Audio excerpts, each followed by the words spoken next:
So we had a Twitter poll saying, should you, Brian Stockton, risk your life to see Tenet in IMAX in glorious 70 millimeter? And what are the results of that poll? 68% said yes, 32% said no, and some people who's on the no side were quite adamant that you should not risk your life because there's no masks at the theater. What do you say? Oh, and masks are not required. I didn't realize that. Yeah, well, I voted yes. I voted in the poll because, I was leaning towards going. I will add, too, that I'm going to sit in the front row. Oh, which, really? A lot of people don't necessarily like to sit in the front row, but I sat in the front row. More people like to sit in the back for 2001: A Space Odyssey. Yeah, people tend to sit back because the screen is so huge, but I sat in the front row for 2001: A Space Odyssey, and it was spectacular. So why? Because it just completely enveloped your vision? It completely envelops, and since the whole point of IMAX is a gigantic screen, sitting close and making it as gigantic as possible is not a detriment. It's a positive thing. Oh, you didn't get dizzy or anything? Nope.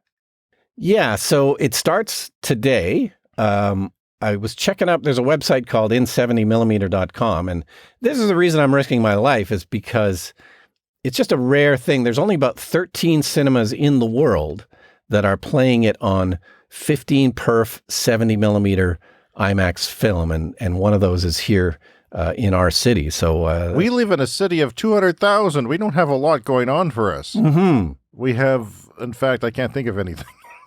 No, we've got nothing else going for us, but we are one of around 13 places in the world where you can see it in the format that it was really intended. A lot of the film was shot in that format, of that and regular 70 millimeter. So this is really the only way to see it the way it's intended to be seen. Why would you even shoot something like that for 13 cinemas? And one of them is in Regina, Saskatchewan. The expense and the trouble. I can't, as somebody in the filmmaking biz, I just can't imagine somebody doing that.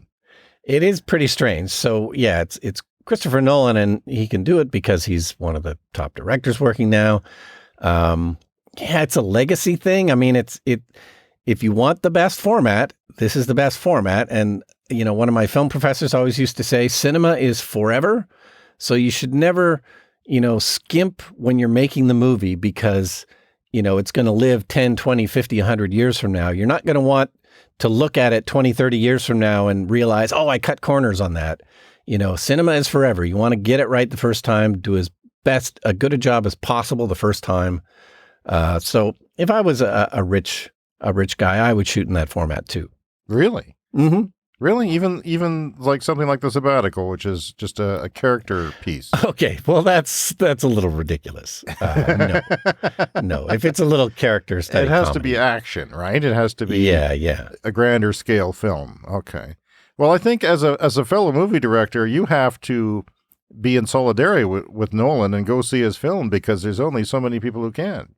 Yeah, no, absolutely, and they're selling only 30 tickets per screening. They're starting at 9 a.m., so I'll probably hit a 9 a.m. screening. Yeah, so, shouldn't be even, I don't think they'll even sell 30 tickets. So that's the middle of the day for you, 9 a.m. Oh, yeah, I've been up for hours at 9. So, and again, I'll sit in the front row, which is, I think, the farthest away from, you get the whole space in front of you.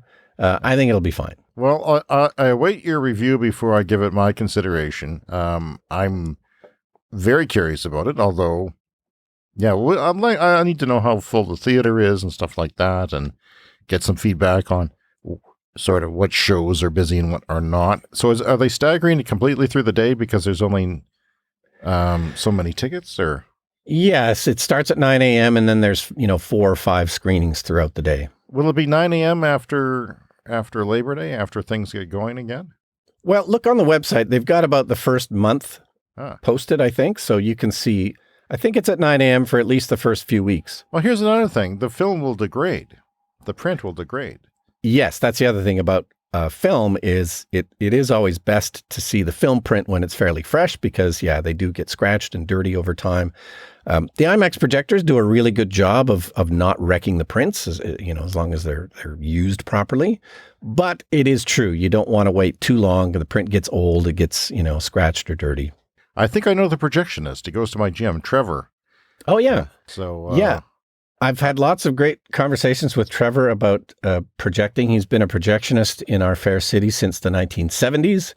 And he's told me that he projected Star Wars in 1977 at the Roxy Cinema, which is when I would have seen it when I was about 12. Oh, really? Yeah, yeah. Wow. And he's been projecting since then. I thought he was just a little bit older than me. Holy cow. That's, Yeah. I must have been 11 or 12, and he must have been 19 or 20, I bet, or something like that. Yeah, probably something like that. Yeah. Wow. That's history. That's like, wow. Mm-hmm. Amazing. Film projectionist. Talk about your dying breeds. Oh my God. There's not many of them around anymore. And, you know, you should make a documentary on them, for God's sake. Maybe that's what you should be doing if you weren't so damn lazy. Yeah, no, that's an excellent idea. The Clean Energy Show with Brian Stockton and James Whittingham.